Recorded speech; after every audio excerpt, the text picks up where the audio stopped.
Agra Lok Sabha seat से भाजपा के प्रत्याशी एसपी सिंह बघेल के समर्थन में एटा जिले के जलेसर स्थित इंटर कॉलेज में एक जनसभा को संबोधित करने पहुंचे उत्तर प्रदेश के मुख्यमंत्री योगी आदित्यनाथ ने सपा, बसपा और कांग्रेस पर जमकर निशाना साधा। कांग्रेस के चुनावी घोषणा पत्र में देशद्रोहियों का साथ देने की बात कही, वहीं सपा बसपा गठबंधन को ठगबंधन बताते हुए कहा कि ये उन अराजक तत्वों का गठबंधन है।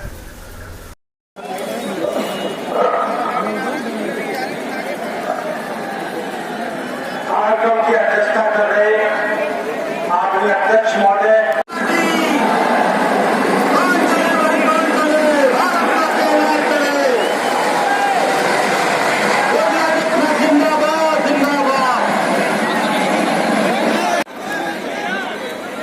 समय कम है, गांव ज्यादा है।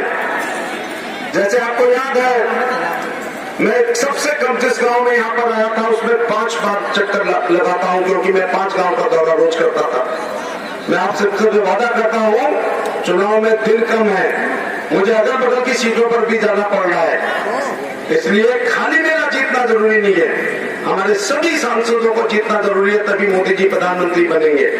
मैं यादव भाइयों से भी कहना चाहूंगा, चाहे रेजुआ हो, बड़ावली हो, सिलामई हो, दुपहरिया हो, कुचैत हो, कुचवा है, जनों का नगला है, वसुंधरा हो, नगला दलबुआ हो, नगला भूरा हो, राजा का नगला हो, या नगला खिल्ली हो, नगला बंदी हो, ममिया का टेढ़ा हो, नगरपुर हो, गदरपुरा हो, या चौथा कटोटा हिलाना नगला।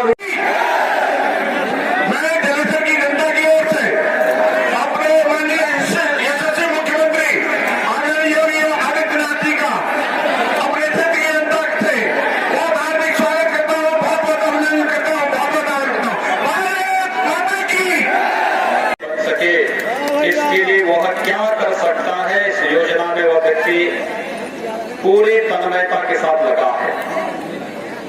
लेकिन लोकतंत्र की चाबी आपके हाथ में है।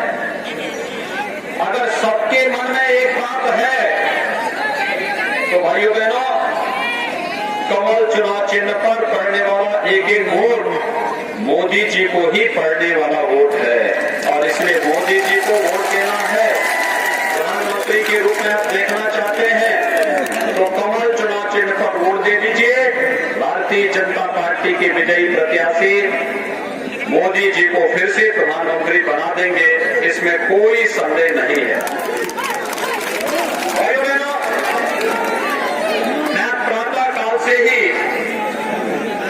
पहले बरेली के आंवला में, फिर बदायूं में, फिर फतेहपुर सीकरी में और अब जलेसर में भारतीय जनता पार्टी के प्रत्याशियों के लिए सभा करते हुए मैं यहाँ आया हूँ। अरे सुनो, मेरे को जरूरी सूचना देना। अपार समर्थन भारतीय जनता पार्टी के पक्ष में विधायक जगन प्रसाद गर्ग जनता का जो प्राप्त हो रहा है, ये अपार समर्थन 5 वर्ष तक शासन करने के बावजूद भी मोदी जी को आपका प्राप्त हो रहा है, तो सचमुच इसलिए क्योंकि जिस निस्वार्थ भावना के साथ, जिस भाव के साथ पूरे देश की सेवा बिना भेदभाव के मोदी जी ने की है, पूरे देश और दुनिया के लिए उदाहरण है।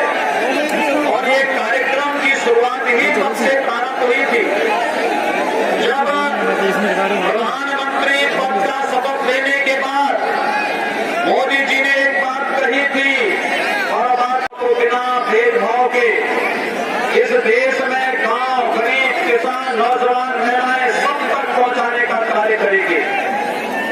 हमने विकास की योजनाओं को व्यक्ति, जाति, मत और मजहब में बांट करके नहीं देखा। हमारी विकास की योजनाओं का लाभ भारत की 130 करोड़ की आबादी थी, और इसीलिए बिना भेदभाव के विकास की योजनाओं को पहुंचाने का पैमाना था कि मात्र 5 वर्ष में 1.5 करोड़ परिवारों को आवास उपलब्ध होना, 4 करोड़ परिवारों को सौभाग्य योजना में विद्युत के कनेक्शन। घोषणा पत्र जारी करता है और कांग्रेस के घोषणा पत्र में किस प्रकार की बातें कही जा रही है। तो कहते हैं कि देशद्रोह की धारा समाप्त करेंगे। कांग्रेस कहती है कि जम्मू कश्मीर और पूर्वोत्तर के राज्यों में सैनिकों को जो विशेष अधिकार दिए गए हैं समाप्त कर देंगे। यानी कांग्रेस का हाथ देशद्रोहियों के साथ, और इसलिए भाइयों बहनों कांग्रेस एक सिरे से खारिज करने लायक है। यानी इनको वोट देने की बात तो दूर, देश के साथ विश्वासघात करने वालों को तो दूर से देखना भी एक महापाप का कारण बनेगा। इसलिए कोई भी व्यक्ति अपने ऊपर ये महापाप का कारण नहीं लेगा। दूसरा, सपा बसपा का गठबंधन आपके सामने होगा।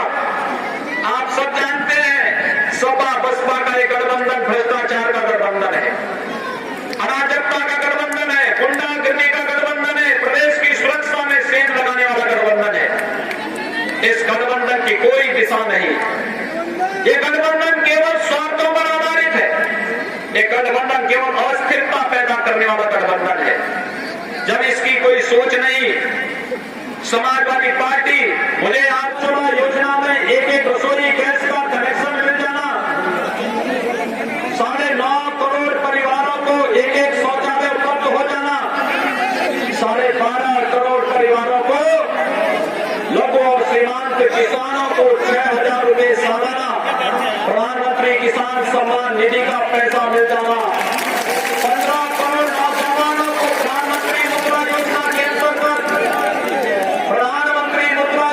के अंतर्गत मिलने वाली लोन की सहायता, उन्हें आर्थिक स्वावलंबन की ओर अग्रसर करने की व्यवस्था हो, या फिर इस देश के अंदर 65-67 वर्षों में जितना कार्य देश में हुआ उससे ज्यादा कार्य अकेले 5 वर्ष में मोदी जी ने पूरे देश के अंदर करके दिखाया गया।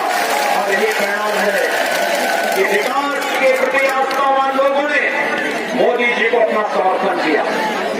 ये व्यवस्था केवल वहीं तक सीमित नहीं, देश की आंतरिक और बाह्य सुरक्षा को भी सुदृढ़ता प्रदान करने का कार्य मोदी जी ने किया। भाइयों बहनों, आज से 5 वर्ष पहले इस देश के 270 से अधिक जिले आतंकवाद और नक्सलवाद से ग्रसित थे, लोग त्रस्त थे।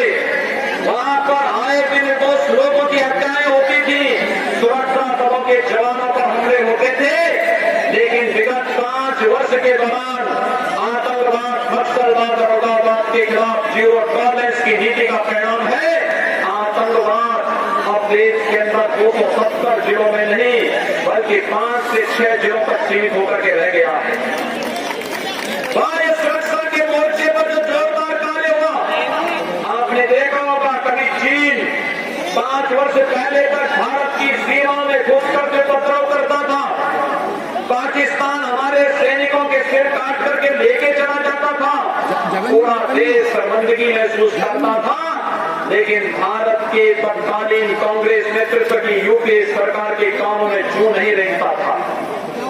आपने देखा होगा डोकलाम में चीन ने घुसपैठ करने का प्रयास किया। डोकलाम भूटान का क्षेत्र है। भारत और भूटान की आपसी प्रीति के कारण भारत की सेना वहां पर रह करके सुरक्षा करती है। वह भारत के लिए सामरिक दृष्टि महत्वपूर्ण है। बनाने की प्रक्रिया को आगे बढ़ाया तो साथ ही साथ कांवड़ यात्रियों को भी सुरक्षा के साथ साथ हर प्रकार की सुविधा मुहैया कराया जाए। उनके डीजे और उनके माइक को न रोका जाए, उनके संग, उनके घंटे, उनके घड़ियाल को बजाने से रोका न जाए। ये आस्था का सम्मान करने का कार्य किसी ने किया है, हमारी सरकार ने किया है। एसपी सिंह बघेल जी को कमल चुनाव चिन्ह पर 18 अप्रैल को भारी मतों से चुनाव जिता करके भेजिए। कांग्रेस और गठबंधन प्रत्याशी की जमानत जब्त होनी चाहिए। ऐसा कार्य करके आप दिखाएंगे तो भाइयों बहनों वास्तव में ये विजय होगी। और इसलिए अगर आप चाहते हैं, बहुत ज्यादा किसान है और जो किसान छूटे होंगे चुनाव के बाद उनके खाते में भी पैसा आएगा। मैं बधाई देता हूं जिनको मिला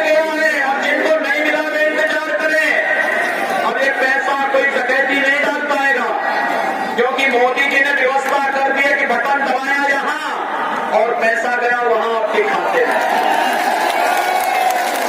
जैसे कमल के फूल का बटन आप दबाएंगे और वोट जाएगा मोदी जी के खाते में, ऐसे ही मोदी जी बटन दबाते हैं और पैसा आता है आपके खाते में। पंचायत का अध्यक्ष उन्होंने कहा कि जब हम लोग घर में सपा का झंडा लेकर के जाते हैं, हमारे परिवार की महिलाएं हमें धिक्कारती हैं और कहती हैं कि क्या गुंडों का झंडा लेकर के आ गए। कितनी जागरूक है बहन और बेटियां, माताएं कितनी जागरूक है, पहचानती हैं। भले कितने बड़े घर के क्यों ना हो, लेकिन ये जानती है कि झंडा गुंडों का झंडा है। अपराधी और झंडा और अपराधी इस झंडे का इस्तेमाल करके प्रदेश को लूटपाट किया है। याद करिए जब अयोध्या में राम जन्मभूमि पर हमला हुआ था, आतंकी हमला हुआ था, तो आतंकवादी भी समाजवादी पार्टी का ही झंडा लेकर के गए थे। भाइयों बहनों, ये समाजवादी पार्टी, और फिर आप जान ही सकते हैं जो अपने पिता का नहीं हो सकता है तो आपका क्या होगा। कोई भरोसा नहीं। समाजवादी पार्टी घोषणा पत्र जारी करता है और कांग्रेस के घोषणा पत्र में किस प्रकार की बातें कही जा रही हैं, तो कहते हैं कि देशद्रोह की धारा समाप्त करेंगे। कांग्रेस कहती है कि जम्मू कश्मीर और पूर्वोत्तर के राज्यों में सैनिकों को जो विशेष अधिकार दिए गए समाप्त कर देंगे। यानी कांग्रेस का हाथ देशद्रोहियों के साथ, और इसलिए भाइयों बहनों कांग्रेस एक सिरे से खारिज करने लायक है। यानी इनको वोट देने की बात तो दूर, देश के साथ विश्वासघात करने वालों को तो दूर से देखना भी एक महापाप का कारण बनेगा। इसलिए कोई भी व्यक्ति अपने ऊपर महापाप का कारण नहीं लेगा। दूसरा, सपा बसपा का गठबंधन आपके सामने होगा। आप सब जानते हैं सपा बसपा का एक गठबंधन भ्रष्टाचार का गठबंधन है, अराजकता का गठबंधन है, गुंडागर्दी का गठबंधन है, प्रदेश की सुरक्षा में सेंध लगाने वाला गठबंधन है। इस गठबंधन की कोई दिशा नहीं। ये गठबंधन केवल स्वार्थों पर आधारित है। ये गठबंधन केवल अस्थिरता पैदा करने वाला गठबंधन है। जब इसकी कोई सोच नहीं, समाजवादी पार्टी, मुझे याद है आज से 10 दिन पहले समाजवादी पार्टी के एक एमएलसी मुझसे मिलने के लिए आए, परिवार के साथ आए थे। उन्होंने मुझसे पूछा कि हम भारतीय जनता पार्टी में शामिल होना चाहते हैं। मैंने उनसे पूछा कि भाई क्यों शामिल होना चाहते हैं।